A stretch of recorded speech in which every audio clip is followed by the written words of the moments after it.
नमस्कार दोस्तों, मैं हूं आपका दोस्त और होस्ट आर.के. ठाकरे।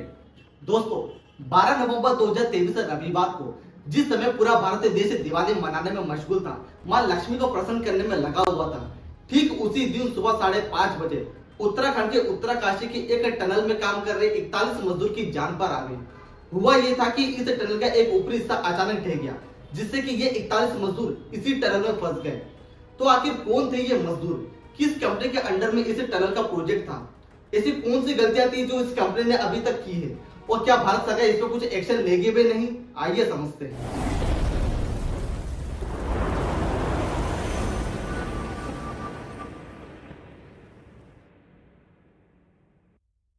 उत्तराखंड के उत्तरकाशी में भारत सरकार का एक और महत्वाकांक्षी प्रोजेक्ट है, एक टनल का निर्माण करवाना।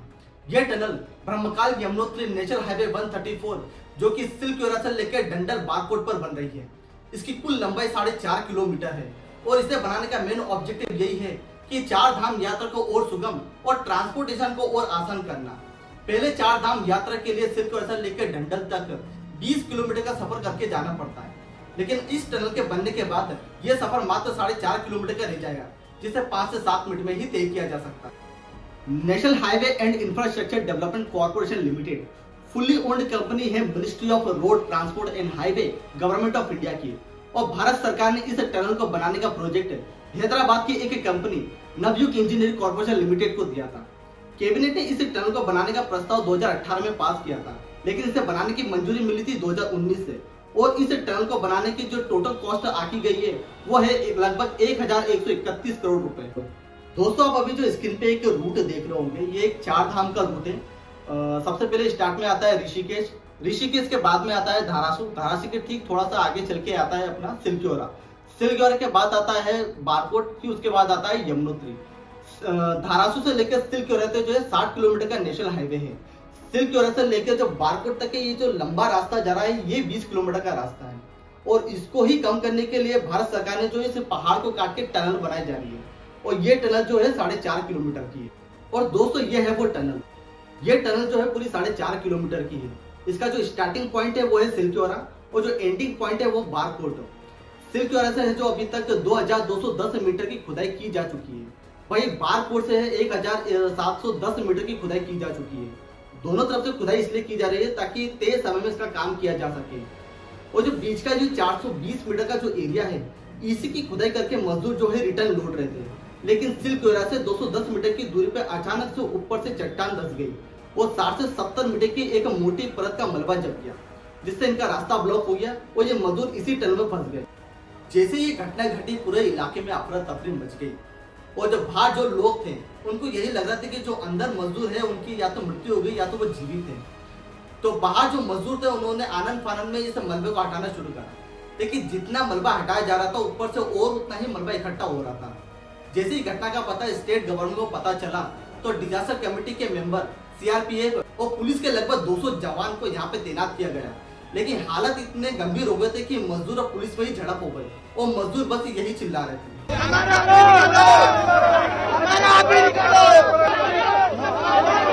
सबसे बड़ा सवाल यही सामने था कि आखिर कैसे पता लगाया जाए कि अंदर जो मजदूर है वो जीवित है या फिर उनकी मौत हो गई है, और अगर वो जीवित है तो कैसे उनसे कांटेक्ट किया जाए और हर प्रकार की सामग्री उन तक पहुंचाया जाए, और कैसे जो बाहर इतनी अफरा तफरी मची उसे शांत किया जाए। चूंकि यहाँ पे टनल का काम चल रहा था, तो लाइट की कमी तो यहाँ बिल्कुल भी नहीं थी, मजदूर को अंधेरे का तो सामना बिल्कुल भी नहीं करना पड़ा। कमी थी तो भी सूरज की रोशनी की। इस टनल के ठीक ऊपर एक 6 इंच की पाइपलाइन जारी थी, और गरीमत यह थी कि इतनी चट्टान ढहने के बाद भी इस पाइपलाइन को कुछ भी नहीं हुआ, और इसी पाइप के थ्रू ये पता चला था कि जो अंदर मजदूर है वो सही सलामत है। सारे लोग ठीक है तो कैमरे में अपने आप को दिखाएं, हाथ खड़ा करें, अच्छे से मुस्कुराएं, हम तुम्हारे पास जल्दी पहुंचेंगे, घबराए नहीं। हाँ, हो रहा है। कैमरे को पास से धीरे धीरे बाहर निकालें और सभी को दिखाएं। और इसी पाइपलाइन की मदद से जो भी राहत सामग्री है, जैसे कि पानी, खाना, दवाइयाँ, कंप्रेशन के थ्रू इसी पाइप की मदद से पहुंचा गया था। अब ये तो पता चल गया था कि अंदर जो मजदूर है वो जीवित है। अब सबसे बड़ा टास्क सरकार के पास यही था कि आखिर इन्हें बाहर कैसे निकाला जाए। तो सरकार ने 5 डिफरेंट एजेंसी को इसे काम पे लगाया। आइए इन एजेंसी के बारे में समझते हैं। सबसे पहले आती है अपनी ONGC, oil and natural gas corporation से। ये अपनी डीप ड्रिलिंग के लिए जानी जाती है। डीप ड्रिलिंग में काफी एक्सपीरियंस और स्पेशलाइज्ड है। इस एजेंसी को यह काम सौंपा गया था कि बारकोट से इनको एक पहाड़ के ऊपर से वर्टिकल ड्रिल करना पड़ेगा ताकि मजदूरों तक पहुंचा जा सके। पर दोस्तों आप लोग सोच रहे होंगे कि एक वर्टिकल ड्रिल करना कितनी थिकनेस है उस पहाड़ की, कितना मीटर की मोटाई है, कोई अंदाजा नहीं लगाया जा सकता। ये घास में एक सुई ढूंढने के बराबर था, पर ढूंढते को तिनके का सहारा। दूसरी एजेंसी आती है सतलुज जल विकास निगम लिमिटेड, जिसने उड़ीसा और गुजरात से ड्रिलिंग मशीन बुलवा के एक वर्टिकल ड्रिल करवाया सिलक्योरा से, ताकि मजदूरों तक पहुंचा जा सके और उनको एयरलिफ्ट की मदद से उनको ऊपर लाया जा सके। तीसरी और चौथी थी बॉर्डर रोड ऑर्गेनाइजेशन और रेलवे विकास निगम लिमिटेड, जिनको वर्टिकल ड्रिलिंग का काम दिया गया था ताकि मजदूरों तक हर प्रकार की राहत सामग्री पहुंचाई जाए। और 5वें नंबर के आती है टेरी हाइड्रो डेवलपमेंट कॉर्पोरेशन लिमिटेड, जिसको माइक्रो टनल का काम दिया गया था। एक हॉरिजॉन्टल ड्रिल करवाई गई सिलक्योरा से ताकि इसमें 1 मीटर चौड़े पाइप डाले जा सके और मजदूरों तक पहुंचा जा सके। लेकिन 2 बार के प्रयास के बाद ये प्रयास असफल रहे, क्योंकि मलबे का वजन ही इतना था कि मशीन 2 बार अपनी जगह से ऊपर उठ गई और धराशायी हो गई। 12 नवंबर से 19 नवंबर तक सरकार के सारे प्रयास असफल रहे। 20 नवंबर को सरकार ने ऑस्ट्रेलिया के अर्नोल्ड डिक्स को बुलवाया। अर्नोल्ड डिक्स और कोई नहीं, Geneva based international tunnelling and underground space association के हेड है। इनको टनल और माइनिंग में 30 साल का एक्सपीरियंस है। इनको अच्छी तरीके से पता था कि इस कंडीशन में आके मजदूर को कैसे बाहर निकाला जाए। वहीं दूसरी तरफ सरकार ने दिल्ली से 25 टन वजनी ऑगर ड्रिलिंग मशीन को एयरफोर्स के C-130J हरक्यूलिस विमान के माध्यम से सिलक्योरा पर लाया गया, ताकि इसमें ड्रिल करके 1 मीटर चौड़े स्टील के पाइप डाले जा सके। मशीन बहुत ही अच्छे से काम कर रही थी और मात्र 12 से 15 मीटर का ही एरिया बचा था कि तभी 26 नवंबर रविवार के दिन इस ऑगर ड्रिलिंग मशीन ने भी अपना दम तोड़ दिया। इस ऑगर मशीन के खराब हो जाने के बाद इस कंडीशन में हीरो बनकर उभरे रेट माइनर्स। ये रेट माइनर्स और कोई नहीं होते हैं, कोयले की खदान में काम करते हैं। जहाँ पे कोयले की खदान में मशीन नहीं पहुंचती है, वहां पे ये रेट माइनर अपने हाथों से ड्रिल करके कोयले को खोद के निकालते हैं। झांसी और मथुरा से 6 रेट माइनर्स को बुलवाया गया और 3-3 लोगों की 2 टीम बनाई गई। पहले जो 2 रेट माइनर है वो अंदर जाके ड्रिल करेंगे और बाहर के जो 4 माइनर्स बचे थे वो सिर्फ मलबे को बाहर खींच के उसे बाहर फेंकेंगे। आधे घंटे की ड्यूटी में इनको तैनात किया गया था और मात्र 24 घंटे के अंदर ही ये 12 से 15 मीटर का जो एरिया है इनको इन रेट माइनर से खोद के निकाला। सबसे पहले जो इस खदान के अंदर पहुंचे थे वो है मुन्ना कुरैशी। जैसे ही सारे रेट माइनर अंदर पहुंचे, इन्होंने सबसे पहले यही काम करा कि जो 41 मजदूर अंदर फंसे हुए थे उनको एक एक करके बाहर निकालना चालू करा और लास्ट में मुन्ना कुरैशी और उनके बाद गब्बर सिंह नेगी ही बाहर निकले थे। लेकिन सबसे पहले इनको हॉस्पिटलाइज किया गया। अभी ये सारे मजदूर सही सलामत हैं। अब दोस्तों मुद्दा ये आता है कि आखिर गलतियां कहां पर हुई। नवयुग इंजीनियरिंग कॉर्पोरेशन लिमिटेड की आखिर ऐसी कौन सी गलती थी जिसका हर्जाना ये 41 मजदूरों को 17 दिन तक भुगतना पड़ा। इन मुद्दों को एक एक करके समझते हैं। आइए, जब भी टनल या माइनिंग का काम होता है तो सबसे पहले जियोलॉजिकल, जियोटेक्निकल और आर्कियोलॉजिकल सर्वे किया जाता है, ये पता करने के लिए जिस पहाड़ की ये खुदाई कर रहे हैं उसके हार्ड रॉक है या सॉफ्ट रॉक है। और सिर्फ इतना ही नहीं, जब भी टनल का काम करता है तो हर दिन इसका टेस्ट किया जाता है। लेकिन कंपनी ने इसका टेस्ट किया भी कि नहीं ये किसी को भी नहीं पता। अगर आप अभी इनसे रिपोर्ट का पूछेंगे तो ये कोई सा भी कागज आपके सामने थमा के रख देंगे, जो कि इनके लिए बहुत छोटी सी बात है। दोस्तों दूसरा मुद्दा यही है कि इंडिया का जो ये नॉर्दर्न रीजन है, जिसमें कि लद्दाख, जम्मू कश्मीर, हिमाचल प्रदेश, उत्तराखंड और जो पूरा हिमालयन रीजन है वो प्लेन टेक्टोनिक एक्टिविटीज से बना हुआ है। प्लेन टेक्टोनिक एक्टिविटी वही होती है जब 2 कॉन्टिनेंट आपस में टकराते हैं तो पहाड़ों का निर्माण होता है। आज से लगभग 22 करोड़ साल पहले जब गोंडवाना और अंगाला लैंड आपस में टकराए थे तो कई पहाड़ों का निर्माण हुआ था। जैसे इंडिया में बना हिमालयन माउंटेन, नेपाल में माउंट एवरेस्ट और चाइना में बना कुनलुन माउंटेन। आज भी जियोलॉजिकल सर्वे के अकॉर्डिंग ये प्लेट आपस में टकरा रही है और इसका एग्जाम्पल ये है कि हिमालय की हाइट आज भी 5 मिलीमीटर हर साल बढ़ रही है। जियोलॉजिकल सर्वे के अकॉर्डिंग आज भी ये प्लेट आपस में टकरा रही है क्योंकि हिमालय की हाइट जो है हर साल 5 मिलीमीटर बढ़ रही है। और जब भी ये प्लेट आपस में टकराती है तो इनके बीच में गैप आ जाती है, एक लेयर आ जाती है और जब यहाँ से पानी बहता है तो ये पूरे पहाड़ों को लेके बह जाता है। इसीलिए यहाँ पे जो लैंडस्लाइड की एक्टिविटी है बहुत ही कॉमन है। जब पानी ही पहाड़ों को लेकर बह रहा है तो ये लोग तो ब्लास्टिंग कर रहे थे। तीसरा मुद्दा यही है। तीसरा मुद्दा दोस्तों यही है कि जब भी टनल या माइनिंग की जाती है तो इसमें 2 मेथड यूज की जाती है।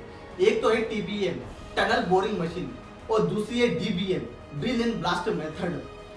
जनरली एक सुरंग को खोदने के लिए TBM टनल बोरिंग मशीन का ही यूज किया जाता है। एक हेवी मशीन को बुलवाया जाता है, उसके साथ ही इसके एक अलग इंजीनियर आते हैं जो उसको कंट्रोल करते हैं, जो पूरी ह्यूमन कंट्रोल के अंडर में ही होती है। लेकिन इसका खर्चा बहुत होता है और इस खर्चे को बचाने के लिए नवयुग इंजीनियरिंग कंपनी ने जो है यहाँ पे अंधाधुंध ब्लास्टिंग करी और इतनी ब्लास्टिंग करी कि जो ऊपर की लेयर है जो पहले से काफी सेंसिटिव थी और ज्यादा भंगुर हो गई थी, जिससे कि यह हादसा हो गया। चौथा मुद्दा दोस्तों यही है कि जब भी कोई टनल या सुरंग खोदी जाती है तो उसके साथ साथ एक एक्सल टनल और ह्यूम टनल को भी खोदा जाता है। जब भी इस प्रकार की कोई आपदा होती है तो मजदूर इसी टनल के अंदर छुपकर अपनी जान बचाते हैं। गाइडलाइन के अकॉर्डिंग हर 10 से 12 मीटर में इस प्रकार की एक टनल खोदी जाती है, लेकिन कंपनी ने नियमों को ताक पर रखकर ऐसी कोई भी टनल नहीं खोदी। पहले बताया जा रहा था कि यहाँ पे एक एक्सल टनल थी, लेकिन बाद में इसे हटा दिया गया। ये सबसे बड़ी गलती कंपनी की थी। दोस्तों सबसे अच्छी बात ये थी कि जब ये मजदूर काम कर रहे थे उस दिन संडे था, नाइट शिफ्ट थी और दिवाली भी थी, तो बहुत से मजदूर छुट्टी पर थे। अगर सोचो ये संख्या ज्यादा होती तो कितना बड़ा हादसा होता। इतनी सारी गलती होने के बावजूद भी इस कंपनी पे अभी तक सरकार ने कोई लीगल एक्शन नहीं लिया, क्योंकि रिपोर्ट के अकॉर्डिंग माना जा रहा है कि इस कंपनी का जो कनेक्शन है वो अडानी ग्रुप से, और अडानी का संबंध किससे ये तो सबको पता है। दोस्तों बड़ी विडंबना की बात है कि जिस ऑस्ट्रेलिया ने इंडिया को वर्ल्ड कप में हराया था, आज उसी ऑस्ट्रेलिया के एक निवासी ने भारत के इन मजदूरों की जान बचाने में अहम भूमिका निभाई। हमें बाहर के कंट्री के निवासी की मदद लेना पड़ी। मैं ये बिल्कुल भी नहीं कह रहा कि हमें इन मजदूरों को बचाने के लिए किसी की मदद नहीं लेनी थी, इनकी जान बचाना हमारी सबसे पहली प्रायोरिटी थी। लेकिन बात यहीं पर आती है और यही कहा जाता है कि भारत का अमृतकाल चल रहा है, भारत आत्मनिर्भर बन रहा है, भारत विश्व गुरु बन रहा है, भारत की जो इकोनॉमी है वो वर्ल्ड की 5th लार्जेस्ट इकोनॉमी में से एक है। लेकिन वही जब इस प्रकार की कोई आपदा आती है तो हमें आउटसाइडर की मदद लेना पड़ती है। आज भी इंडिया वर्ल्ड इंडेक्स रैंकिंग में कई रैंकिंग पीछे आता है। वर्ल्ड पॉवर्टी और वर्ल्ड हंगर इंडेक्स में 126 कंट्री में से भारत का 111वां स्थान है। वर्ल्ड पीस इंडेक्स में 163 कंट्री में से भारत 126वें स्थान पर आता है, और वही वर्ल्ड हैप्पी इंडेक्स में 150 कंट्री में से 126वें स्थान पर आता है। भारत तभी विश्व गुरु बनेगा जब इस वर्ल्ड इंडेक्स में हम पहले पायदान की ओर अग्रसर करेंगे। और जब भी कोई इस प्रकार की आपदा है तो मुझसे बस यही निकले कि बहुत छोटी मुसीबत है, जल्द से जल्द से हल कर लिया जाएगा। और किसी और कंट्री में जब कोई आपदा है तो उसे भारत की मदद लेना पड़े, तब हम आत्मनिर्भर बनेंगे। बात थोड़ी कड़वी है लेकिन सत्य है। ऐसी और इंफॉर्मेटिव वीडियो जानने के लिए हमारी वीडियो को लाइक, शेयर और चैनल को सब्सक्राइब जरूर कीजिए। तब तक मैं आपका दोस्त RK ठाकरे आपसे विदा लेता हूँ। अपने माता पिता का सम्मान करें, घर के आसपास सफाई का बेहद ध्यान रखें, because if individuals develop then society will automatically develop. जय हिंद, जय भारत।